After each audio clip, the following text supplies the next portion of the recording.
I'm not pretty, she whispered. The words slipped from her lips like cracked glass, fragile and painful all at once.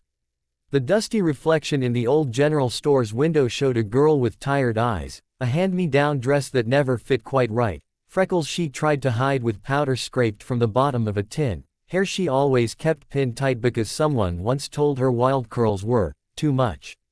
Clara Mae Thompson, 19 and already convinced the world had no use for plain girls with quiet breaths. The town of Redwater Ridge never showed her kindness.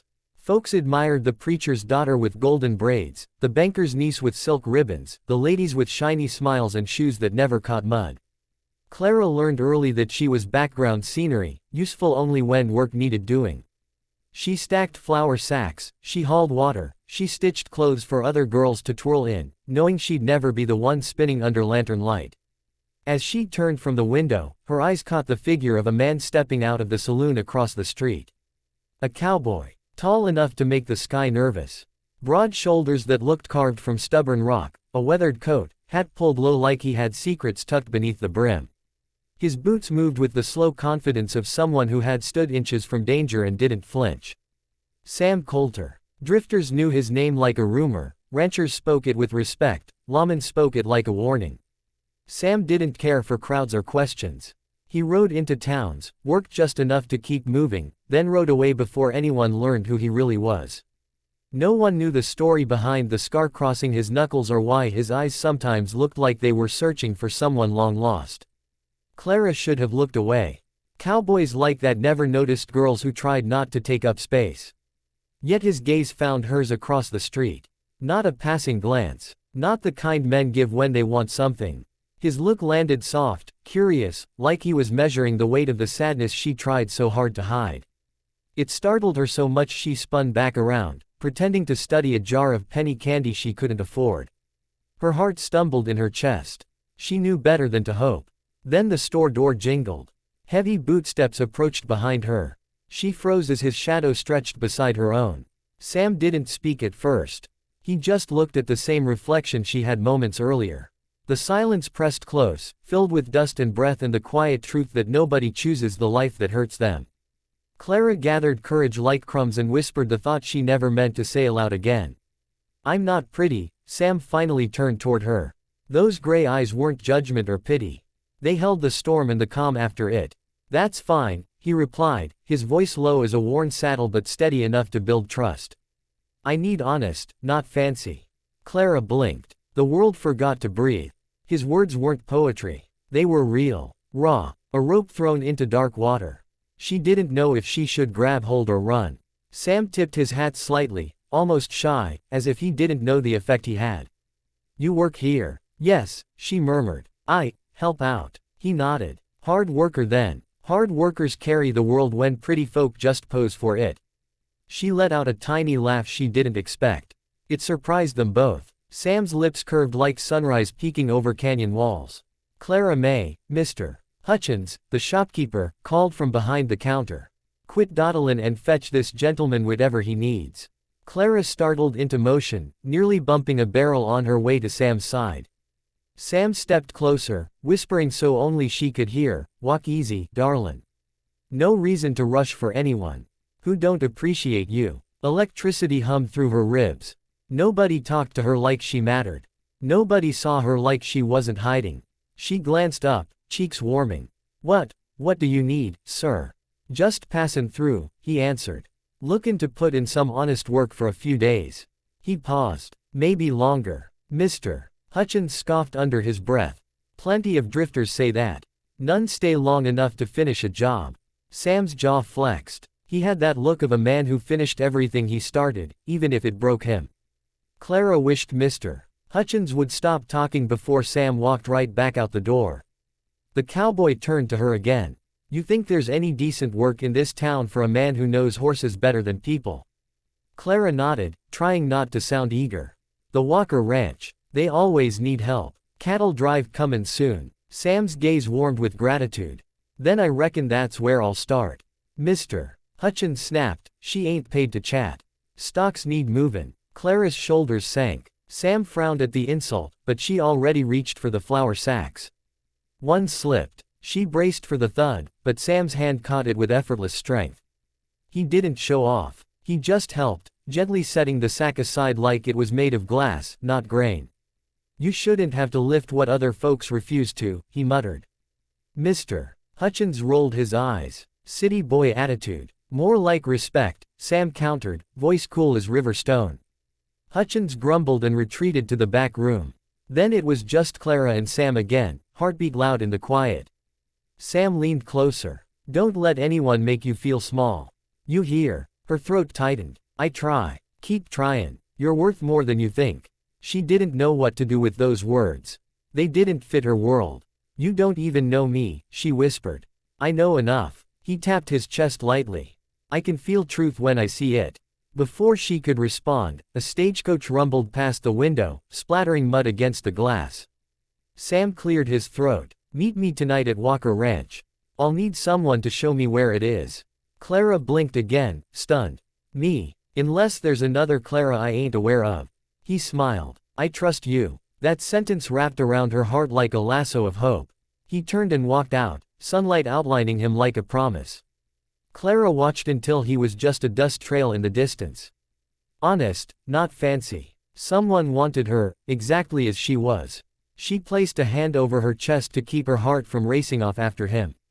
Then she whispered to herself, not quite believing it, maybe, I'm not invisible after all. She didn't know a single choice could rewrite a life. She didn't know that Cowboy carried storms and danger that would test every fragile piece of her. She didn't know choosing to walk out to the Walker Ranch that night would change Redwater Ridge forever. She only knew one thing. For the first time, hope had a name.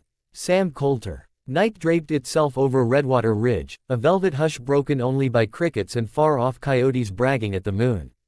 Clara May stood near the fence line of Walker Ranch, fingers twisting in her apron, breath shaking like a nervous foal. She kept wondering why Sam wanted her here. Men did not usually wait for girls who hid behind barrels in dusty general stores. Lantern lights spilled from the barn ahead, warm and golden.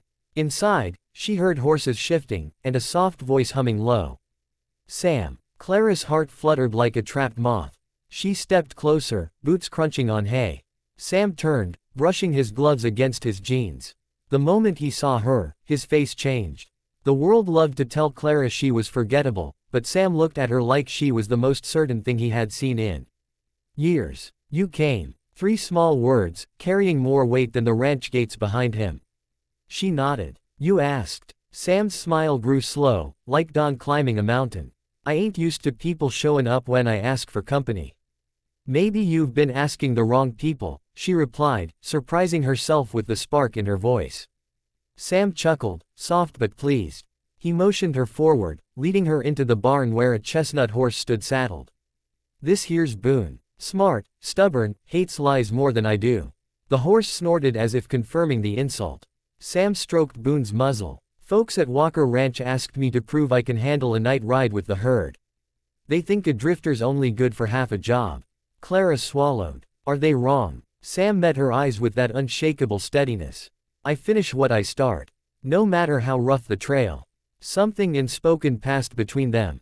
A promise maybe. She hoped it was. Sam mounted Boone in one smooth motion that made Clara's knees go weak. He extended a hand. Ride with me. Only if you want. She hesitated. A girl like her didn't ride into the night beside a man like him. Town folks would talk. They always did. Then Sam whispered, Clara, life's too short to let other people's small minds fence you in. Her doubts melted like morning frost. She placed her trembling hand in his, and he pulled her gently up behind him. Her arms wrapped around his waist out of instinct, breath stealing away as she realized how solid and warm he felt beneath rough denim and leather. Boone trotted out of the barn, hooves drumming the earth as stars lit their way. Clara pressed her cheek to Sam's back, afraid to look at how far she'd stepped out of her old life. You ridin' all right? His voice thrummed through her like a heartbeat. Yes, she breathed. I've never done anything like this. Good. Sam glanced back with mischief glinting like moonlight on a knife. New is where the magic lives. The ranch faded into the darkness behind them. Open plains stretched ahead, endless and wild. Wind danced through Clara's hair, freeing curls she always tried to hide. Sam noticed. I like your hair, he murmured. Looks like it finally remembered it's alive. Clara blushed, thankful he couldn't see her face fully. They rode for a long moment, silence comfortable as a campfire blanket. Sam finally asked, "Why'd you believe folks when they said you ain't pretty?" The question hit deep. She stared into the dark horizon.